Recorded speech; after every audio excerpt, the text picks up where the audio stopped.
नमस्कार, मैं हूं मृत्युंजय कुमार झा। शाम के 5:30 बज चुके हैं और अगले आधे घंटे तक आपके सवालों का सबसे बड़ा मंच तैयार है। अगर आपने एग्री मार्केट में ट्रेड किया है, नॉन एग्री में ट्रेड किया है और आप जानना चाहते हैं कि आगे आपको इसमें करना क्या है या फिर आप कोई नया ट्रेड करना चाहते हैं, तो आप सवाल पूछिए। नंबर आप नोट कर लें, जिस नंबर पर आप कॉल कर सकते हैं 022-2300-1634। इसके अलावा आप 022-2300-1635 पर भी अपना सवाल पूछ सकते हैं।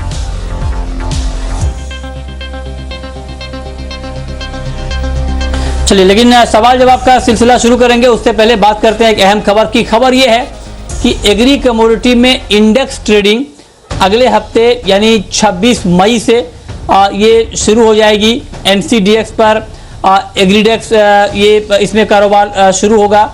जून, जुलाई, सितंबर और दिसंबर के कॉन्ट्रैक्ट में ट्रेड होगा और 10 कमोडिटी एग्रीडेक्स में शामिल की गई है। इससे क्या फायदा होगा ट्रेड करने वाले को, किसानों को, इस पर डिटेल में बातचीत के लिए हमारे साथ फोन लाइन पर हैं कपिल देव, एनसीडीएक्स के बिजनेस हेड हैं।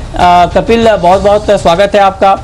पहले तो आप ये बताएं कि एग्रीडेक्स में जो ट्रेड शुरू होगा 26 मई से, क्या है ये पूरा ट्रेड कैसे होगा, आसान भाषा में अगर आप हमारे दर्शकों को समझा पाए। थैंक यू मृत्युंजय जी। देखिए, एग्रीडेक्स जो है एनसीडीएक्स का इंडेक्स है, जो कि 10 लिक्विड कमोडिटीज जो एनसीडीएक्स के प्लेटफॉर्म पे हैं उनकी वैल्यू को ड्राइव करके एक इंडेक्स वैल्यू जनरेट करेगा, जिसको फीचर्स के थ्रू लोग ट्रेड कर पाएंगे। तो लाइक जिस तरीके से निफ्टी 50-50 स्टॉक्स को रिप्रेजेंटेटिव करता है और सेंसेक्स कुछ स्क्रिप्ट्स को रिप्रेजेंट करता है, उसी तरीके से एग्रीडेक्स एनसीडीएक्स पे जो फीचर्स कॉन्ट्रैक्ट है उसमें 10 कमोडिटीज को रिप्रेजेंट करके एक वैल्यू देगा, जिसको मार्केट। ठीक है। तो अब आप ये बताएं कि कौन कौन सी 10 कमोडिटीज में शामिल होगी।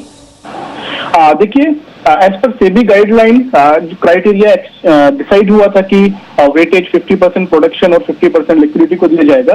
तो जो कमोडिटीज अभी इंडेक्स में है वो है चना, ग्वार सीड, ग्वार गम, जीरा, मस्टर्ड, सोयाबीन, सोया रिफाइन, कैस्टर, धनिया और कोकोट। तो ये 10 कमोडिटीज है जो कि अभी इंडेक्स का पार्ट है और सबका अलग अलग वेटेज है।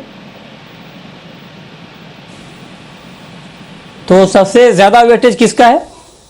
सबसे ज्यादा वेटेज अगर आप देखेंगे तो इस कमोडिटीज के अंदर सोयाबीन का है, जो कि 18.18% यानी कि 18.18% है।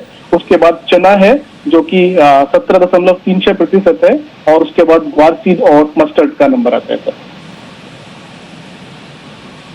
ठीक है। अब एक सवाल कपिल मेरा आपसे और होगा कि एग्रीडेक्स में ट्रेड कैसे होगा। मान लीजिए, क्या ये इसमें भी लॉट में ट्रेड होगा, जैसे बाकी एग्री कमोडिटी में इंडिविजुअली लॉट में ट्रेडिंग होती है, कोई 1 लॉट 2 लॉट में ट्रेड कर सकता है, तो एग्रीडेक्स में कैसे ट्रेड होगा?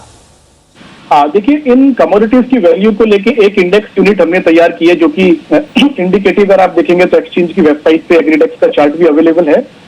और एक लॉट में 500 इंडेक्स की यूनिट रहेगी, जो कि हमने कॉन्ट्रैक्ट स्पेसिफिकेशन दिया है, यानी कि 500 इंडेक्स का एक लॉट रहेगा जो फ्यूचर्स ट्रेडिंग में अवेलेबल रहेगा। तो 500 के मल्टीपल में लोग 500 index unit, 1000 index unit, 1500 index unit या 2000 इंडेक्स यूनिट ट्रेड कर पाएंगे। ओके। टिक साइज क्या है? टिक साइज इसका 25 पैसे का टिक साइज है।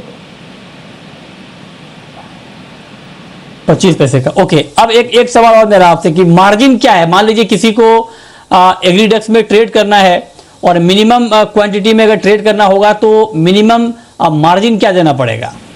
देखिए, मार्जिन का हिस्टोरिकल जो भी इसकी वॉलेटिलिटी है और जो गाइडलाइंस है, रेगुलेटरी गाइडलाइंस, उसके बेसिस पे इसका मार्जिन रहेगा। तो एनसीसीएल उसके ऊपर वर्कआउट कर रहा है और बिफोर लॉन्च जो भी है इसका इनिशियल मार्जिन डिक्लेयर किया जाएगा। बट चूंकि इंडेक्स एक लेस वोलेटाइल प्रोडक्ट है, कैश सेटल्ड नहीं है और बहुत सारी कमोडिटीज के ऊपर ड्राइव करके वैल्यू निकलती है, तो आई एक्सपेक्ट कि जो मार्जिन है इंडेक्स का वो बाकी कमोडिटीज का है जो उसके कंपैरिजन में कम रहना चाहिए। बाकी जो फाइनल मार्जिन है, जिस दिन ट्रेडिंग अवेलेबल होगी उस दिन इनिशियल मार्जिन जो भी है वो एनसीसीएल के द्वारा रिलीज किया जाएगा, इन्फॉर्म किया जाएगा मार्केट पार्टिसिपेंट। आखिरी सवाल कपिल मेरा आपसे होगा। हाँ, आखिरी सवाल कपिल मैं आपसे पूछना चाहता हूं कि इसमें घपला घोटाला की कोई आशंका तो नहीं है ना एग्रीडेक्स में? जैसे मान लीजिए इंडिविजुअल कमोडिटी में कभी कभी ऐसी खबरें आ जाती है, तो इसमें कोई आशंका है या ये आपने घपला घोटाला प्रूफ इंडेक्स बनाया है इसे? देखिए, इंडेक्स हमेशा से एक मोस्ट रिलायबल टूल है, क्योंकि ये एक पर्टिकुलर कमोडिटीज को नहीं रिप्रेजेंट करता है। 10 कमोडिटीज इसका पार्ट है जो कि डिफरेंट सीजन को बिलोंग करती है, जिनके डिफरेंट फंडामेंटल्स हैं और अलग अलग वेटेज है। तो अल्टीमेटली उन कमोडिटीज के परफॉर्मेंस के ऊपर इंडेक्स की परफॉर्मेंस डिपेंड करेगी।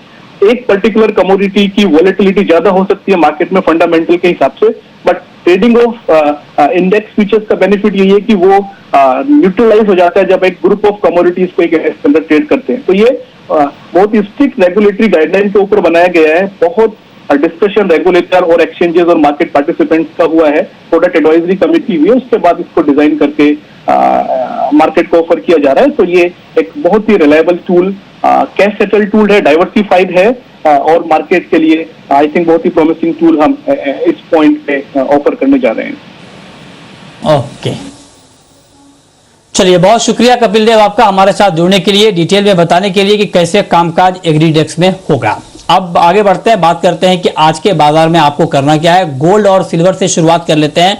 बीरेन वकील हैं हमारे साथ, पैराडाइम कमोडिटी के सीईओ, अहमदाबाद से जुड़ रहे हैं, और साथ ही भाविक पटेल हैं ट्रेड बुल्स के।